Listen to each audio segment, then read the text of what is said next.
Hola chicos, bienvenidos a la clase de artes. Hoy vamos a hablar de un tema interesante y nuevo. Vamos a pasar de las manualidades y de la línea, el punto y los colores a hacer trabajos con nuestro cuerpo. Vamos a hablar de artes escénicas y del teatro. ¿Sabías que el teatro y las manifestaciones artísticas que se expresan a través de los gestos, los movimientos, los diálogos y la representación de personajes presentados en espectáculos se conocen como artes escénicas? Bien, ahora sí lo puedes saber. Todos estos ejemplos que te acabo de mencionar hacen parte de las artes escénicas, donde un personaje, como en este caso yo estoy representando una ratoncita, hace una representación de alguna historia o de algún texto que fue escrito por alguien para ser presentado ante un público. Bien, puede ser entonces las artes escénicas también como los musicales. A veces, ¿tú conoces la película La Bella y la Bestia? Bien, resulta que hay equipos de artes escénicas que se presentan en diferentes lugares del mundo presentando el musical de La Bella y la Bestia. Musicales es donde representan toda la historia a través de bailes, danzas, movimientos y cada uno está de acuerdo al personaje que le ha sido asignado. Y no hablan, ¿cierto? Pero a través de sus gestos, movimientos y danzas nos cuentan una historia. Entonces los musicales hacen parte del teatro, de las artes escénicas, perdón, ¿cierto? También las obras de teatro. Si has ido a alguna obra de teatro donde has visto personas que tienen un vestuario y que representan algún personaje especial, bien, ellos también hacen parte de las artes escénicas, como por ejemplo si representaran a Don Quijote de la Mancha o si representaran algún cuento especial y nosotros vemos allá en ese teatro que es donde hay unas cortinas grandes y se abren cuando empieza la historia y empiezan a aparecer personajes que empiezan a dialogar entre ellos y cuentan una historia, ¿cierto?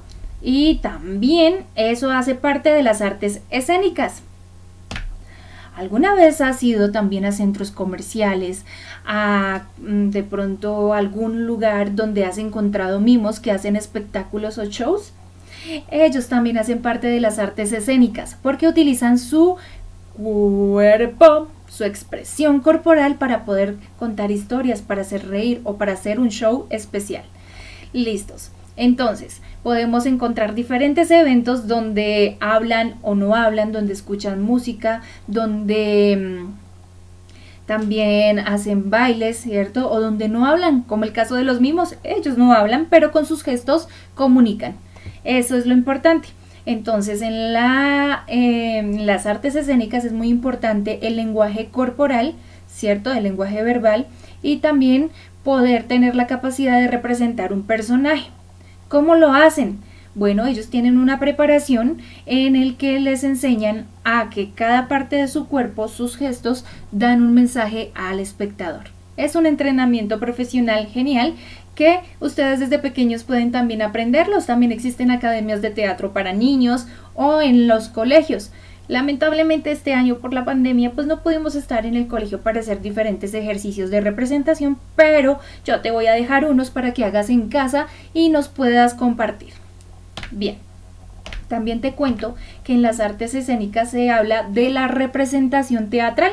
¿Y qué es eso de representación teatral? Representación es tomar el papel de algún personaje o de alguna historia y representarla a un público, ¿cierto? Es decir, yo tomo el papel de ese personaje, lo estudio, lo practico y hago una presentación de acuerdo a algún personaje en especial.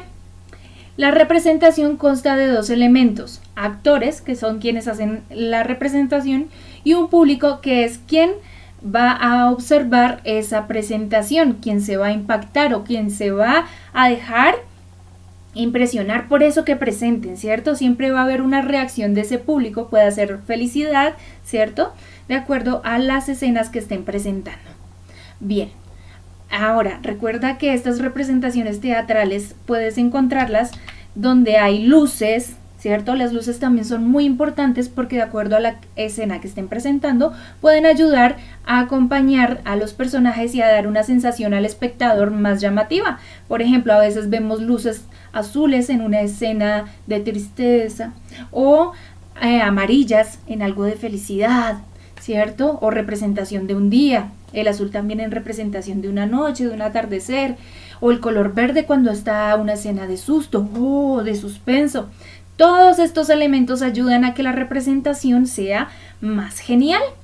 Miren que también encontramos personajes que usan unos vestuarios específicos de acuerdo al personaje que les han asignado, ¿cierto?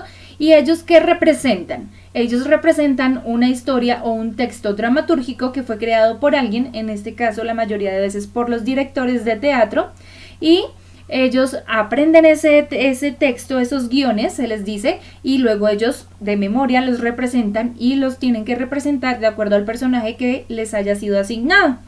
Bien, esas personas ustedes las ven con unos vestuarios específicos, a eso se les dice vestuarios, no se les dice disfraces, ¿ok? Vestuarios. Entonces, mira todos los elementos que pueden participar en una obra de teatro. Luces, también sonido, porque en algunos hay musiquita de suspenso, chun chun chun chun chun, como la profe hace a veces en las clases, ¿cierto? Bueno, todo esto es muy genial, los invito a que vean la obra de teatro que les voy a dejar a continuación. Es para niños, dura aproximadamente 1 hora, así que háganlo cuando tengan tiempo, cuando es interesante. Me gustaría que la vean para que ustedes vean cómo los personajes aparecen, las escenas, todo. Bueno, ahora les voy a poner un ejemplo de cómo son esos textos que ellos se aprenden. Se les llama texto dramático. Recuerden que el teatro hace parte de los textos literarios, ¿cierto? Y entonces los directores de teatro hacen algo como esto, que es una obra de teatro con un título, con unos personajes, y el texto está escrito en forma de diálogos y por escenas. Por ejemplo, escena 1, hay una pequeña descripción de lo que va a aparecer en esa primera escena. Ahí donde dice narrador es cuando a veces aparecen las voces, pero no aparece un personaje, sino alguien que está contando lo que está pasando ahí, desde afuera. Nadie lo ve, eso es el narrador. Y acá están los personajes, y si se dan cuenta hay 2 punticos, ahí dice lo que ellos deben aprenderse de memoria o deben hacer. Hay algunas cosas que están entre paréntesis, como por ejemplo, y estaba llorando. Entonces el actor debe aprender eso y hacer como si representar esa emoción de tristeza. Bueno, y así sucesivamente es que se escriben los textos dramáticos que hacen parte del teatro. Espero que te guste mucho este tema y que te diviertas con el entregable que debes enviarme a mi número de WhatsApp. Que Dios te bendiga, un abracito. Bye bye.